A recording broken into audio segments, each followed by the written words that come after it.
Perang Goa atau Perang Makassar merupakan salah satu peristiwa terpenting dalam sejarah Indonesia. Perang ini berlaku antara tahun 1666 dan 1669 antara kerajaan Goa yang dipimpin oleh Sultan Hasanuddin dengan Syarikat Hindia Timur Belanda (VOC) yang dibantu oleh Kesultanan Bonn. Perang ini dicetuskan oleh persaingan untuk perdagangan rempah di timur Indonesia dan Sultan Hasanuddin bercita-cita untuk membebaskan wilayahnya daripada pengaruh VOC. Sultan Hasanuddin ialah Sultan Goa ke-16 dan seorang wiranegara Indonesia. Nama asal baginda ialah Muhammad Bakir I Malum Basi Daeng Matawang Karaeng Bonto Mangape. Baginda dilahirkan di Makassar pada 12 Januari 1631 dan meninggal di Goa pada 12 Jun 1670. Baginda dianggap sebagai pemimpin yang berani dan gigih berjuang menentang pemerintahan kolonial Syarikat Hindia Timur Belanda (VOC) yang dibantu oleh Kesultanan Bonn.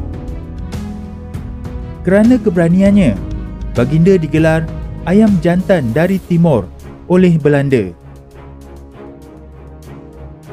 Peperangan tercetus kerana Belanda ingin mendapatkan monopoli perdagangan di timur Indonesia. Belanda menyekat kapal dari berlabuh di pelabuhan perdagangan antarabangsa Somba Upu di pantai barat Sulawesi Selatan. Berdepan dengan sikap kejam Belanda, Sultan Hasanuddin menitahkan kerajaan bawahan Nusa Tenggara menghantar tentera bagi menguatkan pasukannya.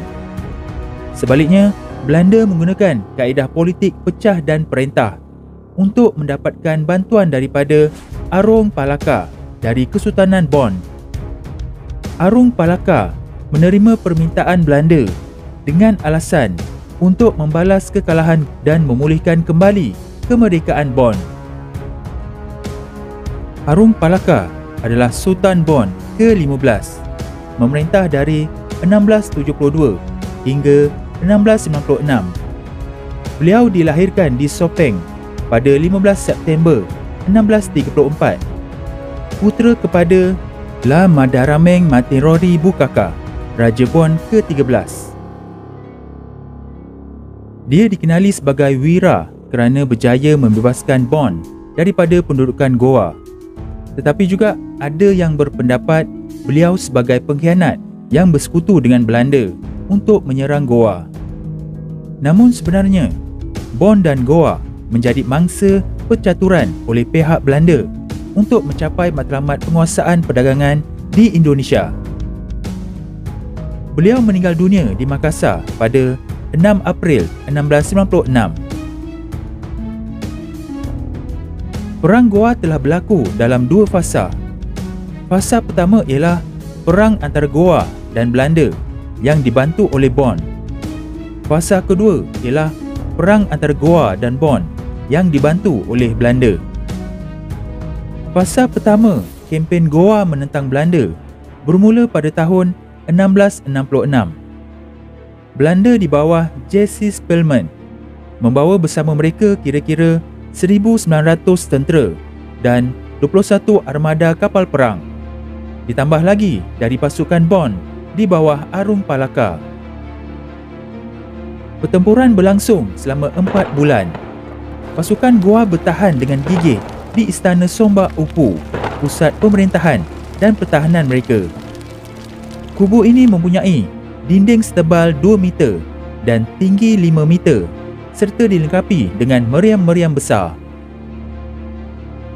Bagaimanapun, kubu Somba Upu akhirnya jatuh ke tangan musuh pada 12 Jun 1667 dan Sultan Hasanuddin serta pasukannya melarikan diri ke pedalaman Sulawesi Selatan. Namun, walaupun berundur, Sultan Hasanuddin tidak berputus asa dan meneruskan serangan gerilanya. Fasa kedua, serangan Goa terhadap Bonn, bermula pada tahun 1668. Belanda menghantar bantuan tentera yang diketuai oleh Cornelis Spilman, adik kepada Jesse Spilman. Belanda juga mendapat bantuan daripada kerajaan Sulawesi yang lain seperti Bugis, Luwu, Sopeng, Wajo dan Mandar. Belanda dan sekutunya mengepung kubu Goa yang masih tinggal seperti kubu Ujung Pandang, kubu Panakukan, kubu Malimongan dan kubu Patunuang. Pasukan Goa terus berjuang dengan gagah berani, tetapi akhirnya kalah dari segi jumlah kekuatan tentera dan kalah dalam kekurangan persenjataan. Bagaimanapun, pada 18 November 1669, Sultan Hasanuddin menandatangani Perjanjian Bonggaya bagi menamatkan perang antara Goa dan Belanda. Dalam perjanjian ini, Goa terpaksa menyerahkan sebahagian besar wilayahnya, membayar ganti rugi perang, mengiktiraf monopoli syarikat Hindia Timur Belanda dan melarang hubungan perdagangan dengan negara asing. Kesan Perang Goa mengakibatkan Goa melemah sebagai kerajaan maritim dan perdagangan di timur Indonesia. Goa juga kehilangan sebahagian besar wilayah dan sumber aslinya. Perang Goa juga menguntungkan Belanda yang berjaya menguasai perdagangan rempah di timur Indonesia. Belanda juga mendapat banyak sekutu di kerajaan Sulawesi yang sanggup tunduk kepada dasar Belanda. Hasil daripada Perjanjian Bonggaya, Bon menjadi kerajaan paling berkuasa di Sulawesi Selatan. Bon berjaya menyingkirkan permintahan Goa dan menguasai wilayah yang sebelumnya dikuasai oleh Goa seperti Wajo, Sopeng, Luwu dan lain-lain. Bon juga diakui oleh Belanda sebagai Raja Sulawesi Selatan yang sah. Bon mendapat hak untuk berdagang dengan syarikat Hindia Timur Belanda dan negara lain dan menerima bantuan ketenteraan daripada Belanda apabila diancam oleh Goa atau kerajaan lain. Bon juga mendapat keuntungan daripada perdagangan rempah yang menjadi komoditi utama Sulawesi Selatan.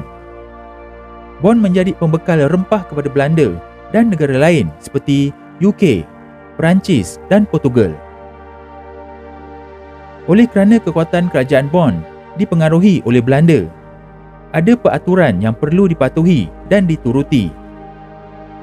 Ini memberikan Belanda kuasa penuh bagi mengawal selia perdagangan rempah di timur Indonesia. Bon juga digendaki membayar cukai dan ufti kepada Belanda dan diberikan hak istimewa untuk mendirikan pejabat perdagangan dan kubu di wilayah Bon. Selain itu, Bon menghadapi tentangan daripada kerajaan-kerajaan lain yang tidak berpuas hati dengan penguasaannya di Sulawesi Selatan. Bon turut terlibat dalam banyak peperangan dengan kerajaan Wajo, Sopeng, Luwu, Mandar dan Bugis.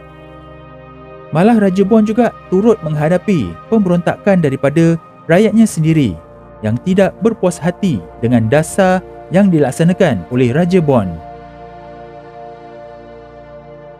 Perang Goa juga sebenarnya menjejaskan perkembangan Islam di Indonesia. Goa merupakan salah satu pusat penyebaran Islam di timur Indonesia yang telah memeluk agama Islam sejak 1607. Dengan kekalahan Goa, Belanda cuba untuk menghentikan pertumbuhan Islam di rantau ini.